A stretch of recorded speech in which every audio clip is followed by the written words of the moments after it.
نحمده ونصلي ونسلم على رسوله الكريم اما بعد فاعوذ بالله من الشيطان الرجيم بسم الله الرحمن الرحيم الرحمن علم القرآن پارہ 27 سورہ الرحمن رکوع 1 آیت نمبر 2۔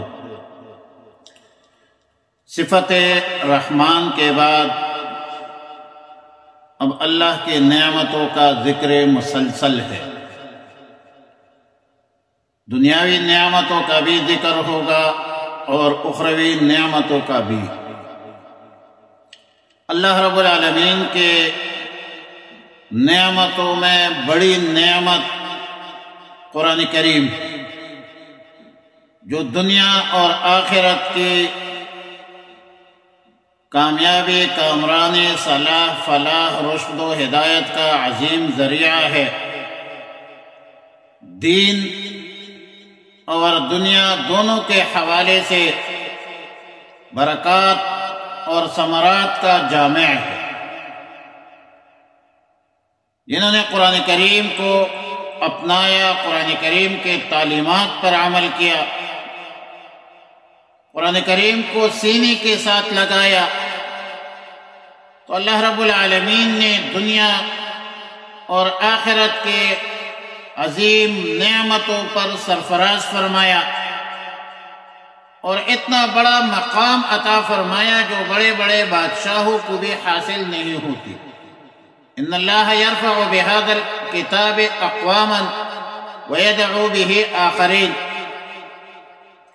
ترمذی شریف کی روایت ہے، عن علی رضی اللہ تعالی عنہ قال انی سمعت رسول اللہ صلی اللہ علیہ وسلم یقول انہا ستکون فتنة قلت فما المخرج منها یا رسول اللہ صلی اللہ علیہ وسلم قال کتاب اللہ فیہ نبأ ما قبلکم وخبر ما بعدکم وحکم ما بینکم هو الفصل ليس بالهزل من تركه من جبار قسمه الله ومن ابتغى الهدى في غيره أضله الله وهو حبل المتين وهو ذكر الحكيم وهو صراط المستقيم هو الذي لا تزيغ به الأهواء ولا تلتبس به الألسنة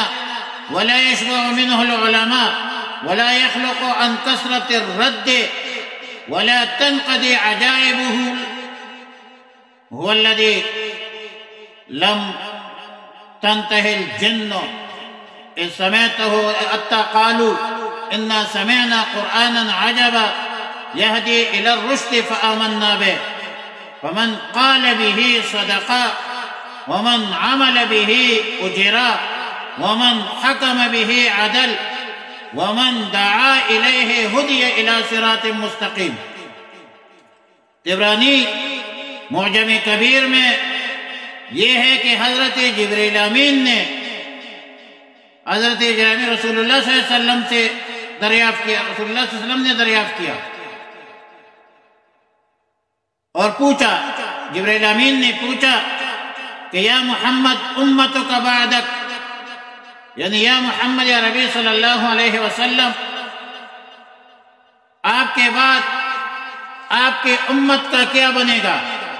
تو رسول اللہ صلی اللہ علیہ وسلم نے فرمایا کہ مل مخرج، یا جبریل، اے جبریل علیہ السلام، اس سے نکلنے کا راستہ کیا ہے؟ تو جبریل امین نے فرمایا کہ ستکون فتنۃ، خبردار ہو جاؤ کہ ایک بہت بڑا فتنہ آنے والا ہے۔ میں نے عرض کیا کہ فما المخرج، اس شر سے بچنے کا طریقہ کیا ہے، نجات کا راستہ کون سا ہے؟ تو فرمایا کہ کتاب اللہ، اللہ کا کتاب، اعتصام بالکتاب، اللہ واعتصموا بحبل اللہ، اللہ کی کتاب کو پکڑ لو۔ اس میں قرآن کریم میں گزشتہ قوموں کے واقعات ہیں، فیہ نبأ ما قبلکم وخبر ما بعدکم اور بعد میں آنے والے حالات کے اطلاعات ہیں، دنیاوی اور اخروی نتائج اور ثمرات سے آگاہی قرآن کریم میں موجود ہے۔ تمہارے درمیان جو مسائل پیدا ہوں گے، قرآن کریم میں اس کا حکم اور فیصلہ موجود ہے۔ حق اور باطل کے مابین تمیز، صحیح اور غلط کے مابین قرآن کریم قول فیصل ہے۔ یہ بالہزل نہیں ہے، فضول بات نہیں ہے۔ جو غرور، سرکشی کی بنیاد پر قرآن کریم سے منہ موڑے گا تو اللہ رب العالمین توڑ کر رکھ دے گا۔ جو کوئی قرآن کریم کے بغیر ہدایت تلاش کرے گا تو اس کے حصے میں اضلہ اللہ، اس کے حصے میں گمراہی آئے گی، ہدایت سے محروم رہے گا۔ قرآن کریم حبل المتین، اللہ سے تعلق کا مضبوط وسیلہ ہے۔ قرآن کریم محکم نصیحت ہے، قرآن کریم صراط مستقیم، قرآن کریم حق مبین ہے۔ قرآن کریم کے اتباع سے خیالات تجربی سے محفوظ رہتا ہے بندہ، زبانیں گڑبڑ نہیں کر سکتی۔ دنیا کی کوئی طاقت قرآن کریم میں ترمیم اور تحریف نہیں کر سکتی۔ لا یأتیہ الباطل من بین یدیہ ولا من خلفہ۔ قرآن کریم کی حفاظت کا ذمہ اللہ نے خود اٹھایا ہے۔ انا نحن نزلنا الذکر وانا لہ لحافظون۔ علماء کرام کبھی بھی قرآن کریم کے علوم سے، معارف سے کبھی بھی سیر نہیں ہوں گے۔ قرآن کریم کے معارف کی تلاش کا سلسلہ یہ ہمیشہ ہمیشہ رہے گا۔ قرآن کریم رسول اللہ صلی اللہ علیہ وسلم کا معجزہ ہے۔ کبھی بھی ایسا وقت نہیں آئے گا کہ قرآن کریم کا علم حاصل کرنے والا محسوس کرے یا دعویٰ کرے کہ ہم نے قرآن کریم پر پورا عبور حاصل کر لیا۔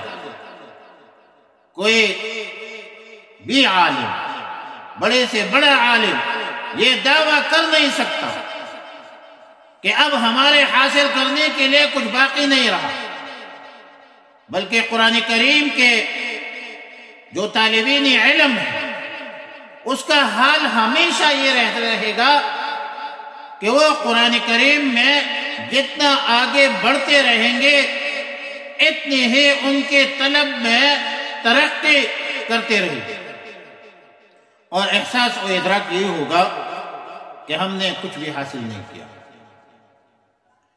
وہ اس کے مقابلے میں کچھ بھی نہیں ہے۔ قرآن کریم کثرت مدارت سے پرانا نہیں ہوگا اور نہ ہوا ہے۔ یعنی جس طرح دیگر کتابوں کا حال ہے کہ بار بار پڑھنے سے وہ لطف ختم ہو جاتا ہے، پڑھنے کا مزہ ختم ہو جاتا ہے، قرآن کریم کا معاملہ ایسا نہیں ہے۔ قرآن کریم کا معاملہ الگ تلگ ہے، بالعکس ہے۔ جتنا زیادہ پڑھو گے اتنا آپ کو مزہ آئے گا۔ قرآن کریم جتنا زیادہ پڑھو گے، جتنا زیادہ پڑھا جائے گا اتنا اس میں تفکر تدبر پیدا ہوگا، اتنا ہی زیادہ لطف محسوس ہوگا۔ قرآن کریم کے عجائب، حقائق، معارف اور دقیق لطائف کبھی بھی ختم نہیں ہوگا۔ قرآن کریم جس نے بھی سنا تو بے اختیار بول پڑے کہ ہم نے قرآن سنا، جو عجیب رہنمائی کرتا ہے۔ فآمنا بہ، بلائے ہم نے اس پر ایمان لایا ہے، بلا یادی الی الرشد فآمنا بہ، جس نے قرآن کریم کے موافق بات کی۔ فمن قال صدقہ، تو اس نے سچی بات کی۔ جس نے قرآن کریم پر عمل کیا وہ مستحق اجر من عمل به اجرا۔ جس نے قرآن کریم فمن حکم به عدلا، جس نے قرآن کریم کے موافق فیصلے کی اس نے عدل کیا، اس نے انصاف کیا۔ جس نے قرآن کریم کی طرف دعوت دی تو اس نے صراط مستقیم کی ہدایت کی طرف دعوت دی، ان کو قرآن کریم کی ہدایت اللہ کی طرف سے مدد اور نصرت اور ہدایت ملے گی۔ اور علم القرآن، قاعدہ کے مطابق علمہ کے دو مفعول ہوتے ہیں، ایک وہ ہو علم جو سکھایا جائے، دوسرا وہ شخص جس کو سکھایا جائے۔ ایک علم سکھایا جائے اور ایک وہ طالب علم جس کو سکھایا جاتا ہے۔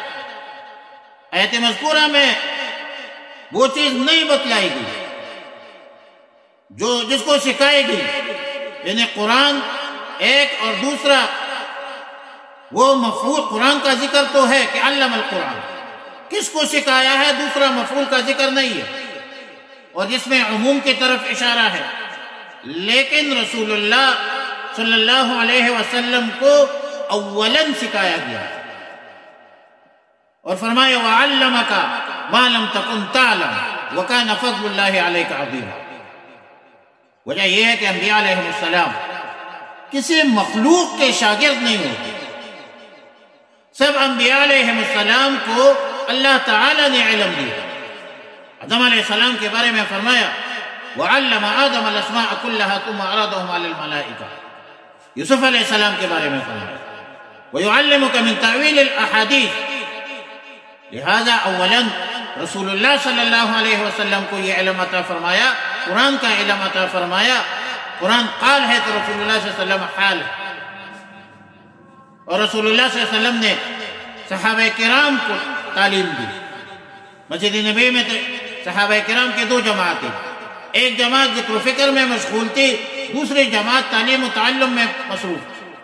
رسول اللہ صلی اللہ علیہ وسلم نے تشریف لایا تو جو طلباء تھے، پڑھنے پڑھانے والے تھے، ان کے ساتھ تشریف فرمائی اور فرمایا انما بعثت معلما، مجھے استاد بنا کر بھیجا گیا۔ رسول اللہ صلی اللہ علیہ وسلم نے صحابہ کو تعلیم دی، پھر صحابہ کرام نے تابعین کو، اور تابعین نے تبع تابعین کو، الی یومنا ھذا، آج ہمارے دن، ہمارے ہم تک یہ سلسلہ جاری ہے، اور یہ سلسلہ جاری رہے۔ اور یہ تعلیم القرآن اہل خیر لوگوں کی علامت اور نشانی ہے، وہ لوگ جو خیریت، عافیت، سالمیت پر گامزن ہیں۔ ایسے تو پوری امت خیریت پر ہے۔ کنتم خیر امت اخرجت للناس تأمرون بالمعروف وتنہون عن المنکر وتؤمنون باللہ، کنتم خیر امت۔ پھر امت میں فرمایا کہ خیر القرون عہد رسالت ہے، عہد صحابہ ہے، تابعین ہے، تبع تابعین ہے، یہ بہتر ہے، جس کو خیر القرون کہا جاتا ہے۔ بہتر زمانہ وہ خیر القرون ہے، صحابہ کا دور ہے، تابعین کا، تبع تابعین کا، اور ثم پھر اس کے بعد شروع ہو جاتی ہے شر القرون۔ پھر شر القرون میں کون بہتر ہے؟ تو رسول اللہ صلی اللہ علیہ وسلم نے فرمایا خیرکم من تعلم القرآن وعلمہ، قرآن سیکھنے والے، قرآن سکھانے والے بہتر ہے۔ بہتر لوگ تعلیم القرآن والے، قرآن پڑھنے پڑھانے والے، آج بھی روی زمین پر یہ لوگ بہتر ہیں حدیث کی روح سے، کیونکہ یہ تعلیم القرآن پر مداومت کرتے ہیں، شاید ہمیشگی کرتے ہیں۔ تو اللہ کا پہلا حکم ہے کہ اقرأ باسم ربک الذی خلق، خلق الانسان من علق۔ لہذا پڑھنے پڑھانے والے جو ہوتے ہیں، جو پڑھنے والے ہیں، ان کو تو یہ جو اجنحۃ الملائکۃ للطالب، طالب علم کے خوشنودی کے لیے تو فرشتے اپنے پر بچھاتے ہیں۔ بڑا مقام ہے طلباء کا، کن عالما او متعلما او خادما ولا تكن راجعا فتهلك یا فتهلك۔ وعلى كل حال اللهم اجعل صدورنا بعلوم القرآنية والأحاديث النبوية على سائرها ألف ألف تحية وسلام۔ اللهم ربنا تقبل منا إنك أنت السميع العليم وتب